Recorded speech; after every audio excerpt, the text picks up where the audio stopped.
अल्हम्दुलिल्लाहि रब्बिल आलमीन वस्सलातु वस्सलामु अला सय्यिदिल मुरसलीन अम्मा बाद फ़अऊज़ु बिल्लाहि मिनश शैतानिर रजीम बिस्मिल्लाहिर रहमानिर रहीम अस्सलातु वस्सलामु अलैका या रसूलल्लाह व अला आलिका व अस्हाबिका या हबीबल्लाह अस्सलातु वस्सलामु अलैका या नबियल्लाह व अला आलिका व अस्हाबिका या नूरल्लाह। মাদানী চ্যানেলের দর্শকবৃন্দ, যে যেখানে আছেন দূরেও কাছে, দেশে বিদেশে, প্রবাসী ইসলাম ভাই সবাইকে হৃদয়ের স্থল থেকে একরাশ প্রীতি ও শুভেচ্ছা জানিয়ে শুরু করছি আজকের আমাদের অনুষ্ঠান উপদেশপূর্ণ ঘটনা। দর্শকবৃন্দ, আমরা প্রতি অনুষ্ঠানে একটি ঘটনা নিয়ে আলোচনা করি, আর সেই ঘটনায় আমাদের জন্য যা উপদেশ থাকে সেই উপদেশ নিয়েও আমরা কিছু কথা আলোচনা শুনে থাকি। আজও ইনশাল্লাহ শুনব। আসুন অনুষ্ঠানের শুরুতে কিছু ভালো নিয়ত করে নিই। ইন্নামাল আমালু বিন্নিয়াত, সকল আমল নিয়তের উপর নির্ভরশীল। হ্যাঁ দর্শকবৃন্দ, আমাদের নিয়ত যদি ঠিক না থাকে তাহলে কিন্তু আমরা সেই আমলের সওয়াব অর্জন করতে পারবো না। নিয়তুল মুমিনি খায়রুম মিন আমালি, মুমিনের নিয়ত তার আমল অপেক্ষা উত্তম। আল্লাহ তাআলা আমাদের সবাইকে ভালো নিয়ত করার তৌফিক দান করুন। আমরা এই অনুষ্ঠান দেখার পূর্বেও কিছু ভালো নিয়ত করে নিতে পারি। আল্লাহ তার রসুল সাল্লাল্লাহু আলাইহি ওয়াসাল্লামের সন্তুষ্টির জন্য দেখব, শুরু থেকে শেষ পর্যন্ত দেখব, ইলমে দ্বীন শেখার নিয়তে দেখব এবং যা ইলমে দ্বীন অর্জন করব তার উপর আমল করব। এভাবে আমরা বিভিন্ন আরও ভালো ভালো নিয়ত করে নিতে পারি। একের অধিক নিয়ত অধিক সওয়াব অর্জনের মাধ্যম। সুবহানাল্লাহ।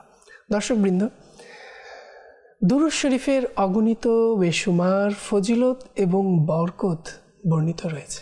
নবী করিম রসুল আরবি হুজুর পুন্নুর সাল্লাল্লাহু তাআলা আলাইহি ওয়াসাল্লাম ইরশাদ করেন, কিয়ামতের দিন লোকদের মধ্য থেকে আমার নিকটতম ব্যক্তি সেই হবে যে আমার উপর অধিক পরিমাণে দুরূদ শরীফ পাঠ করেছে। আল্লাহু আকবার। সাল্লু আলাল হাবিব সাল্লাল্লাহু তাআলা আলা মুহাম্মদ সাল্লাল্লাহু তাআলা আলাইহি ওয়াসাল্লাম। মাদানী চ্যানেলের দর্শকবৃন্দ, এই যে আমরা দুরূদ শরীফের ফজিলত শুনলাম, আমরা চাইলে দুনিয়া আখিরাতের অনেক মঙ্গল দুরূদ শরীফের মাধ্যমে অর্জন করতে পারি।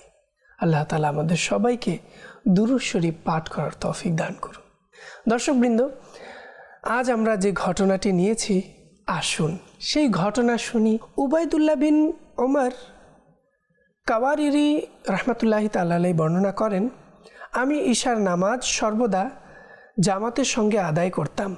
সাধারণত ঈশার জামাত আমার ছুটত না, কিন্তু একদিন আমার বাড়িতে মেহমান আগমন করে এবং তার সঙ্গে কথা বলতে বলতে আমি এতটাই নিমগ্ন হয়ে যাই যে ঈশার জামাতের সময় শেষ হয়ে যায়।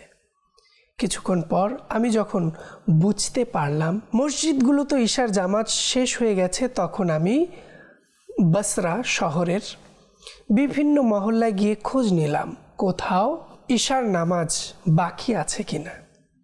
কিন্তু আমার দুর্ভাগ্য যে সবাই নামাজ আদায় করে ফেলেছে, এমন কেউ বাকি নেই যাকে নিয়ে আমি জামাত করতে পারি।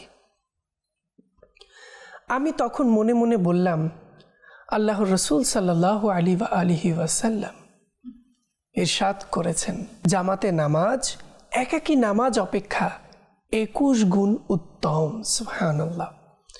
কোনো বর্ণনায় 25 গুণ, আবার কোনো বর্ণনায় 27 গুণের কথাও এসেছে। তাই আমি তৎক্ষণাৎ বাড়ি ফিরে এসে 27 গুণ সওয়াব পাওয়ার আশায় 27 বার ঈশার নামাজ আদায় করলাম। এরপর যখন আমি ঘুমালাম তখন ঘুমের মধ্যে একটি স্বপ্ন দেখলাম আমি অশ্বারোহী এক দলের মাঝখানে অবস্থান করছি, তাদের মতো আমিও একটি ঘোড়ায় আরোহণ করে আছি। কিছুক্ষণ পর অশ্বারোহীদের অর্থাৎ ঘোড়ায় আরোহণকারীদের মাঝে প্রতিযোগিতা আরম্ভ হলে আমিও আমার ঘোড়া ছুটিয়ে প্রতিযোগিতায় নামলাম। তখন তাদের মধ্য থেকে একজন আমার দিকে তাকিয়ে বললেন, তুমি তোমার ঘোড়াকে অযথা কষ্ট দিও না, কারণ আমাদের নাগাল তুমি কখনোই পাবে না। আমি জিজ্ঞেস করলাম, এর কারণ কি? তিনি বললেন, আমরা ঈশার নামাজ জামাতের সঙ্গে আদায় করেছি, কিন্তু তুমি তা করনি। মাদানী চ্যানেলের দর্শকবৃন্দ, দেখুন সেই আল্লাহওয়ালা ব্যক্তি যিনি জামাত ছুটে যাওয়ায় কেমন চিন্তিত এবং নেকি কম হয়ে যাওয়ার সেই চিন্তায় তিনি পুরো বসরার শহরে কোথাও জামাত পাওয়া যায় কিনা জামাতকে খুঁজে জামাত আদায় করার চেষ্টা করছিলেন। আল্লাহ আল্লাহ। দর্শকবৃন্দ, আজকে কি আমরা জামাতের গুরুত্ব দেই? আজকে কি আমরা নামাজ আদায় করি ঠিক মতো?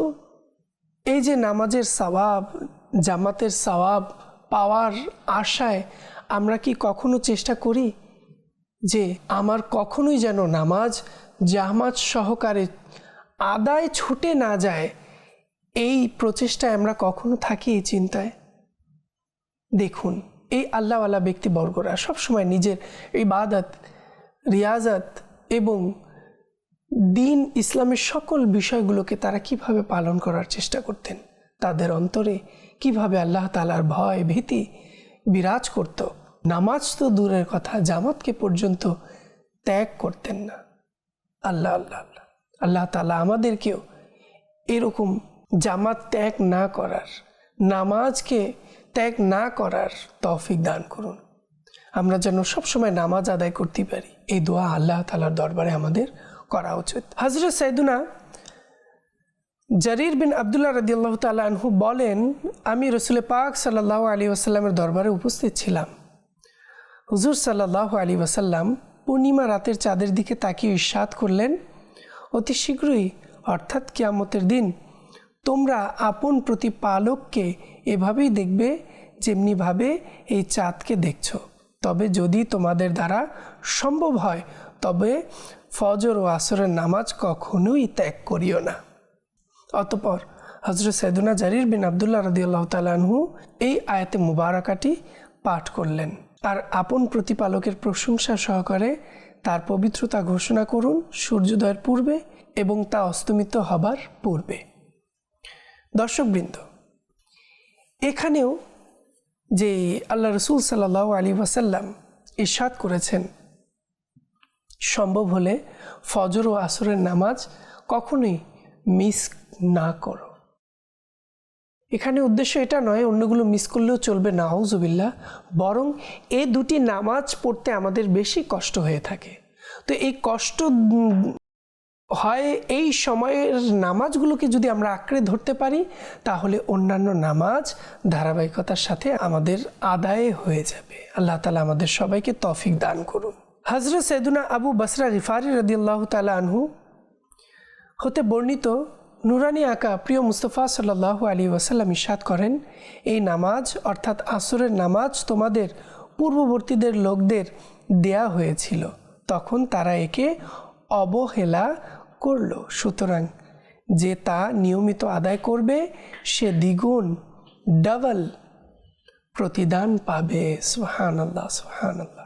হযরত মুফতি আহমদ ইয়ার খান রাহমাতুল্লাহি তাআলা আলাইহি এই হাদিসের আলোকে লিখেন, অর্থাৎ পূর্ববর্তী উম্মতদের উপরও আসরের নামাজ ফরজ ছিল, কিন্তু তারা তা ছেড়ে দিয়েছিল এবং আযাবের অধিকারী হয়েছে।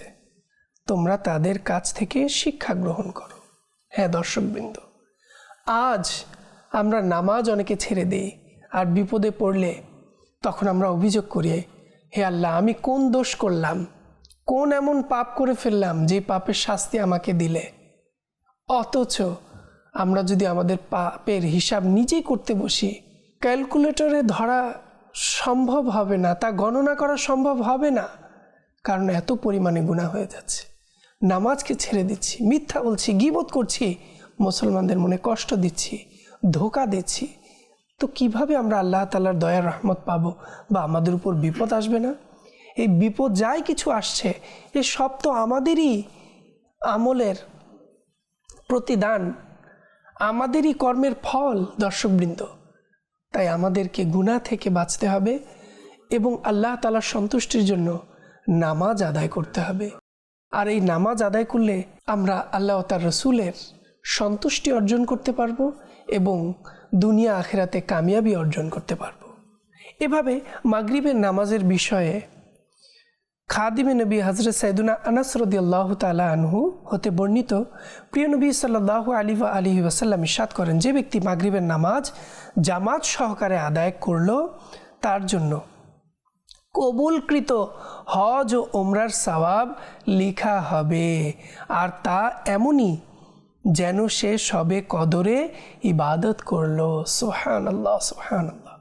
প্রিয় নবী সাল্লাল্লাহু আলাইহি ওয়াসাল্লাম এর দুটি বাণী, যে ব্যক্তি মাগরিবের পর 6 রাকাত নামাজ পড়ে, নফল নামাজ, আর এর মাঝখানে কোনো অশ্লীল কথা না বলে, তবে তা 12 বছরের ইবাদতের সওয়াবের সমপরিমাণ করা হবে। সুবহানাল্লাহ, সুবহানাল্লাহ। 2, যে ব্যক্তি মাগরিবের পর 6 রাকাত নামাজ পড়ে তার গুনাহ ক্ষমা করে দেয়া হবে, যদিও তা সমুদ্রের ফেনার সমপরিমাণ হয়। মাদানী চ্যানেলের দর্শকবৃন্দ, এই যে আমরা শুনলাম মাগরিবের 6 রাকাত নামাজ, আওয়াবিনের নামাজ, এর ফজিলত, মাগরিবের নামাজের ফজিলতও শুনলাম, আওয়াবিন নামাজের ফজিলতও শুনলাম। হযরত সাইয়্যিদুনা ওমর বিন আবু খলিফা রাহমাতুল্লাহি তাআলা আলাইহি বর্ণনা করেন, আমরা হযরত সাইয়্যিদুনা আতা খুরাসানি রাহমাতুল্লাহি তাআলা আলাইহির সাথে মাগরিবের নামাজ আদায় করলাম। নামাজের পর যখন আমি ফিরে আসতে লাগলাম, তখন তিনি আমার হাত ধরে বললেন, মাগরিব ও ঈশার মধ্যবর্তী সময় সম্পর্কে মানুষ বেশি উদাসীন। এটা আওয়াবিন নামাজ, অর্থাৎ তওবাকারীদের নামাজ। এর সময় যে ব্যক্তি এই সময় নামাজ অবস্থায় কোরআন তিলাওয়াত করলো, সে জান্নাতের বাগানে রয়েছে। সুবহানাল্লাহ। এবার আসুন ঈশারের নামাজের ব্যাপারে হাদিসে কারিমার মধ্যে কি বর্ণিত হয়েছে শুনি। হযরত সাইয়্যিদুনা আবু হুরায়রা রাদিয়াল্লাহু তাআলা আনহু হতে বর্ণিত, প্রিয় নবী সাল্লাল্লাহু আলাইহি ওয়াসাল্লাম ইরশাদ করেন, মুনাফিকদের জন্য সকল নামাজের মধ্যে সবচেয়ে বেশি বোঝা স্বরূপ নামাজ হলো ফজর ও ঈশা, এবং এর মধ্যে যা ফজিলত রয়েছে তা যদি জানতো তবে অবশ্যই উপস্থিত হতো। যদিও পশ্চাদ দেশের অর্থাৎ বসার সময় শরীরের যে অংশ মাটির সাথে লেগে যায়, উপর ভর করে হেঁচড়াতে হেঁচড়াতে অর্থাৎ যেমনিভাবে সম্ভব হয় আসতই। আল্লাহ আল্লাহ আল্লাহ। হযরত মুফতি আহমদ ইয়ার খান রহমতুল্লাহ তাআলা আলাইহি হাদিসে পাকের ব্যাখ্যায় লিখেন, কেননা মুনাফিকরা শুধুমাত্র দেখানোর জন্য নামাজ পড়ে, অন্যান্য ওয়াক্ত তো যেমন তেমন করে পড়ে, কিন্তু ঈশার সময় ঘুমের প্রাধান্য, ফজরের সময় ঘুমের মজা তাদের বিভোর করে দেয়। একনিষ্ঠতা ও প্রেম সকল সমস্যাকে দূর করে দেয়, তারা এতে অন্তর্ভুক্ত নয়। সুতরাং এই 2 নামাজ তাদের নিকট অনেক বড় বোঝা মনে হয়। এ থেকে বোঝা যায় যে সকল মুসলমান এই 2 নামাজে অলসতা করে তারা মুনাফিকদের ন্যায় কাজ করে। আল্লাহ আল্লাহ আল্লাহ।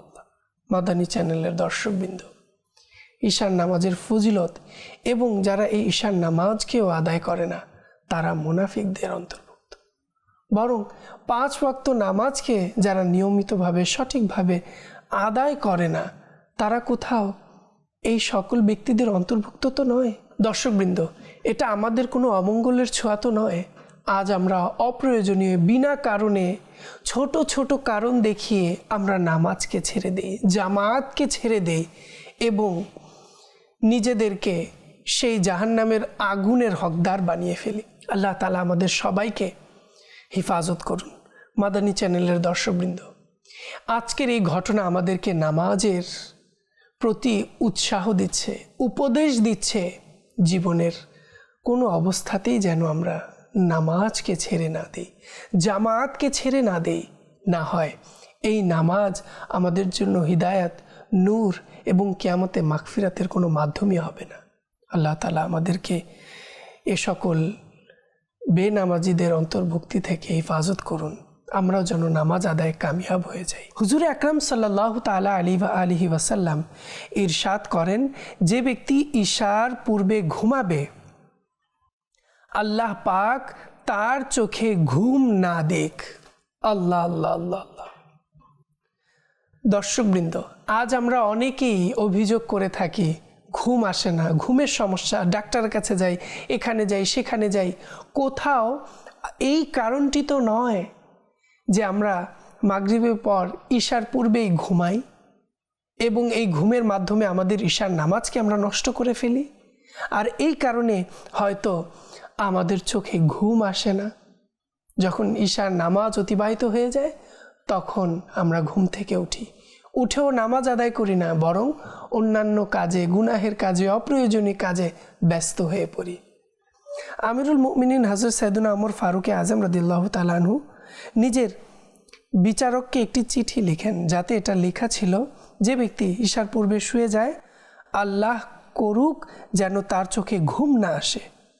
যে শুয়ে যায় তার চোখে যেন ঘুম না আসে, যে শুয়ে যায় তার চোখে যেন ঘুম না আসে।